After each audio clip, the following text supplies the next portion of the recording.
আসসালামু আলাইকুম। কেমিস্ট্রির আরেকটি নতুন ক্লাসে তোমাদের সবাইকে স্বাগতম। এর আগে আমরা যে 2-3টা ক্লাস করেছিলাম পর্যায় সারণীর উপরে, সেখান থেকে আমরা জানতে পেরেছিলাম যে পর্যায় সারণীতে আসলে যে মৌলগুলো সাজানো থাকে, সেই মৌলগুলো আসলে তাদের রাসায়নিক ধর্ম অনুসারে সাজানো থাকে। এখানে পর্যায়ক্রমিকভাবে তাদের ধর্ম পরিবর্তন হয়। আজকে আমরা জানার চেষ্টা করব এই পর্যায় সারণীতে কিভাবে পর্যায়ক্রমিকভাবে একটা পরমাণুর ব্যাসার্ধ বা আকার পরিবর্তন হয় এই ব্যাপারটা। এখানে দেখতে পাচ্ছ তোমরা পর্যায় সারণীর উপরের 4টা পর্যায় আমরা এখানে তুলে রেখেছি, যেখানে হচ্ছে 1 নম্বর, 2 নম্বর এবং 3 নম্বর পর্যায়ে দেখাচ্ছে, এবং 18টা গ্রুপই কিন্তু এখানে বিদ্যমান আছে। তোমরা এখান থেকে যে কোনো মৌল কিন্তু দেখে নিতে পারবা। তো এই 4টা পর্যায়ের উপর ভিত্তি করে এবং যে 18টা গ্রুপ এখানে সাজানো আছে, এখান থেকে আমরা বোঝার চেষ্টা করব যে পর্যায়ক্রমিকভাবে কিভাবে একই পর্যায়ে এবং একই গ্রুপে পরমাণুর আকার বা ব্যাসার্ধ পরিবর্তন হয়। প্রথমে আমরা জানার চেষ্টা করি যে একই পর্যায়ে যদি আমরা বাম থেকে ডান দিকে যাই, তাহলে মৌলসমূহের পারমাণবিক ব্যাসার্ধ কিভাবে পরিবর্তন হয়। এক্ষেত্রে আমরা যদি 3 নম্বর পর্যায়টাকে স্যাম্পল হিসেবে গ্রহণ করি, এখানে দেখো 3 নম্বর পর্যায়ে প্রথমে আছে হচ্ছে সোডিয়াম, তারপর ম্যাগনেসিয়াম। এই দুইটা মৌলকে যদি আমরা নিই, তাহলে আমরা খুব সহজেই বুঝতে পারবো কিভাবে একটা পর্যায়ে বাম থেকে ডান দিক গেলে ব্যাসার্ধ পরিবর্তন হচ্ছে। তো সোডিয়ামের যদি আমরা চিত্র আঁকি, তাহলে সোডিয়ামটা দেখতে এরকম। সোডিয়ামের নিউক্লিয়াস, তারপর হচ্ছে 1 নম্বর শক্তি স্তর যেখানে 2টা ইলেকট্রন থাকে, তারপর হচ্ছে 2 নম্বর শক্তি স্তর যেখানে মোট 8টা ইলেকট্রন থাকে, এরপর আছে হচ্ছে 3 নম্বর শক্তি স্তর যেখানে মাত্র একটা ইলেকট্রন থাকে। এটা হচ্ছে আমাদের সোডিয়াম। আমরা এই পাশে একটু ম্যাগনেসিয়ামটা দেখি। ম্যাগনেসিয়ামের নিউক্লিয়াস, 1 নম্বর শক্তি স্তর, 2 নম্বর শক্তি স্তর, এই হচ্ছে আমাদের 3 নম্বর শক্তি স্তর।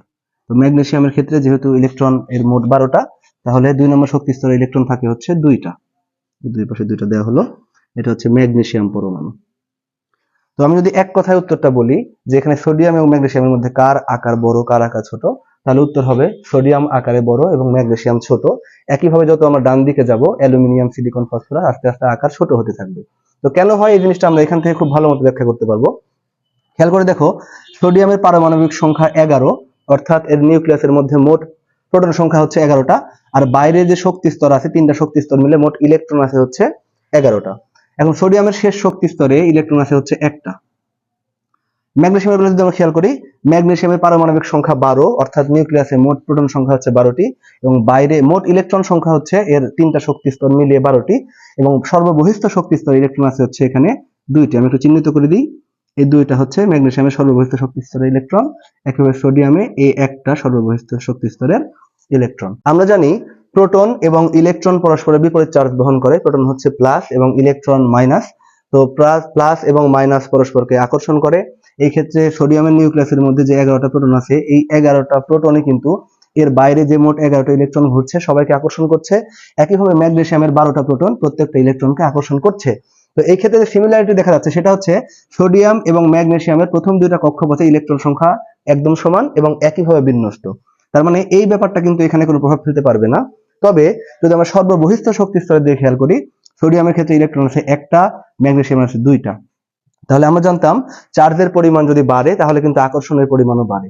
তো এইখানে যেহেতু নিউক্লিয়াসের মধ্যে 11টা প্রোটন আর বাইরে মাত্র একটা ইলেকট্রন, তাহলে 11টা প্রোটন এবং একটা ইলেকট্রনের মধ্যে যে পরিমাণ আকর্ষণ, 11টা প্রোটন প্লাস হচ্ছে বাইরের সর্ববহিস্থ শক্তি স্তরে ইলেকট্রন আছে হচ্ছে একটা। তো এই পেয়ারটা মিলে যে পরিমাণ আকর্ষণ সৃষ্টি করবে, ম্যাগনেসিয়ামের বেলায় একটু যদি আমরা খেয়াল করি, এখানে আছে হচ্ছে নিউক্লিয়াসে 12টা প্রোটন প্লাস বাইরের শক্তি স্তরে ইলেকট্রন আছে হচ্ছে 2টা। তাহলে খেয়াল করতে পারছো এখানে কিন্তু ধনাত্মক চার্জের পরিমাণ 11টা প্রোটন এবং ইলেকট্রন হচ্ছে একটা, মানে ঋণাত্মক চার্জ হচ্ছে একটা। একইভাবে এই পাশে এসে দেখো, এখানে কিন্তু নিউক্লিয়াসের মধ্যে 12টা প্রোটন এবং বাইরে ইলেকট্রন হচ্ছে 2টা। তার মানে এইখানকার তুলনায় এইখানে মানে সোডিয়ামের তুলনায় ম্যাগনেসিয়ামের মধ্যে কিন্তু নিউক্লিয়াসে প্রোটন সংখ্যাও বেশি এবং সর্ববহিস্থ শক্তি স্তরে ইলেকট্রন সংখ্যাও বেশি।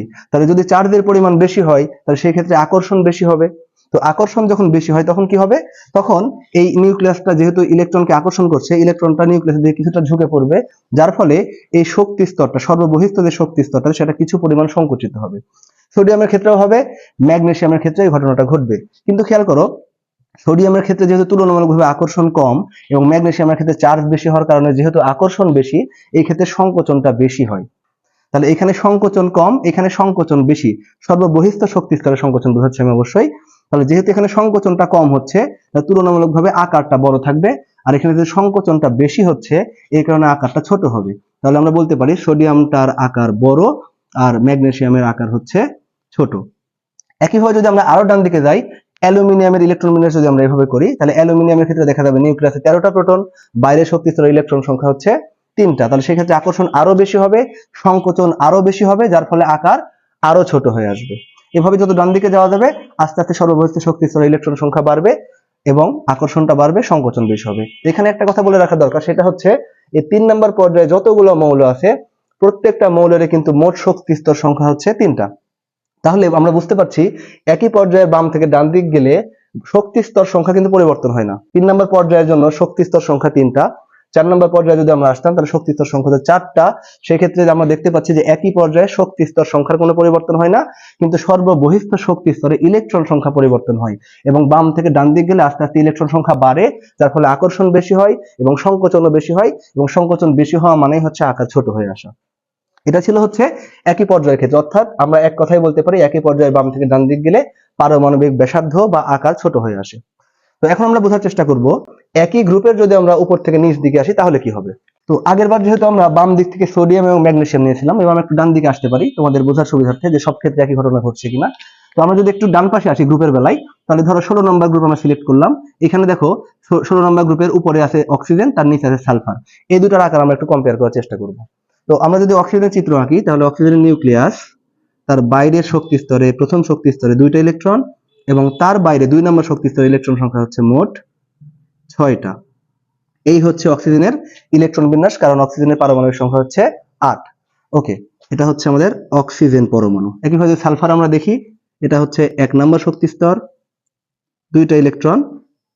তারপর আছে হচ্ছে 2 নম্বর শক্তি স্তর, যেখানে ইলেকট্রন আছে মোট 8টা। এরপর আমরা দেখব 3 নম্বর শক্তি স্তর, যেখানে মোট ইলেকট্রন সংখ্যা আছে হচ্ছে 6টা। এই হচ্ছে 6টা। এটা হচ্ছে আমাদের সালফার পরমাণু। তো খেয়াল করে দেখো আমরা কিন্তু 16 নম্বর গ্রুপে আছি। 16 নম্বর গ্রুপে সবার উপরে অক্সিজেন, তার নিচে সালফার। এই দুটোর মধ্যে কম্পেয়ার করে আমরা বুঝতে পারবো যে একই গ্রুপের যত আমরা নিচের দিকে আসি সেই ক্ষেত্রে পারমাণবিক ব্যাসার্ধ কি হয়। এটার এক কথার উত্তর হচ্ছে আমরা যত উপর থেকে নিচের দিকে নামবো পারমাণবিক ব্যাসার্ধ তত বাড়তে থাকবে। কিভাবে বাড়ে আমরা বোঝার চেষ্টা করি। খেয়াল করে দেখো, এটা হচ্ছে অক্সিজেন, যেটা হচ্ছে সবার উপরে ছিল। এই ক্ষেত্রে অক্সিজেনের শক্তি স্তর সংখ্যা হচ্ছে 2টা, 1 নম্বর শক্তি স্তর এবং 2 নম্বর শক্তি স্তর। এই দুইটা শক্তি স্তর মিলেই অক্সিজেনের মোট 8টা ইলেকট্রন থাকে। কিন্তু সালফারের ক্ষেত্রে কিন্তু শক্তি স্তর সংখ্যা মোট হচ্ছে 3টা। তার মানে আমরা একই গ্রুপের উপর থেকে নিচের দিকে যদি আমরা নামি, তাহলে দেখতে পাচ্ছি যে শক্তি স্তর প্রতিবার একটা করে যুক্ত হচ্ছে। যদি আমরা এখান থেকে সালফার নিচে এখানে আসি, সেই ক্ষেত্রে এই পরমাণুর ক্ষেত্রে কিন্তু শক্তি স্তর সংখ্যা আরো একটা অ্যাড হবে। তার মানে একই গ্রুপের উপর থেকে নিচের দিকে আসলে প্রতিবার একটা করে শক্তি স্তর অ্যাড হয়, এবং এই শক্তি স্তর অ্যাড হওয়ার কারণে মূলত পারমাণবিক ব্যাসার্ধ বা আকার বৃদ্ধি পেতে থাকে। অর্থাৎ আমরা যদি পুরো জিনিসটাকে সামারাইজ করি, তাহলে বলতে পারি একই পর্যায়ে বাম থেকে ডান দিক গেলে পারমাণবিক ব্যাসার্ধ বা আকার ছোট হয়, কিন্তু একই গ্রুপের উপর থেকে নিচের দিকে আসলে পারমাণবিক ব্যাসার্ধ কিন্তু বেড়ে যায়। এই ক্লাসটি দেখার পর পর্যায় সারণীতে একই পর্যায় বা একই গ্রুপে পারমাণবিক ব্যাসার্ধ কিভাবে পরিবর্তন হয় সে ব্যাপারটা তোমাদের ক্লিয়ার হয়ে গেছে। পরবর্তী ক্লাসে আমরা আয়নীকরণ শক্তি, ইলেকট্রন আসক্তি এবং তড়িৎ ঋণাত্মকতা এই ব্যাপারগুলো কিভাবে পর্যায়ক্রমিকভাবে পরিবর্তন হয় সেগুলো দেখানোর চেষ্টা করব। তো এই টপিকগুলো ভালো মতো বোঝার জন্য আমাদের চ্যানেল এবং পেজে ফলো এবং সাবস্ক্রাইব করে কানেক্টেড থাকো। আল্লাহ হাফেজ।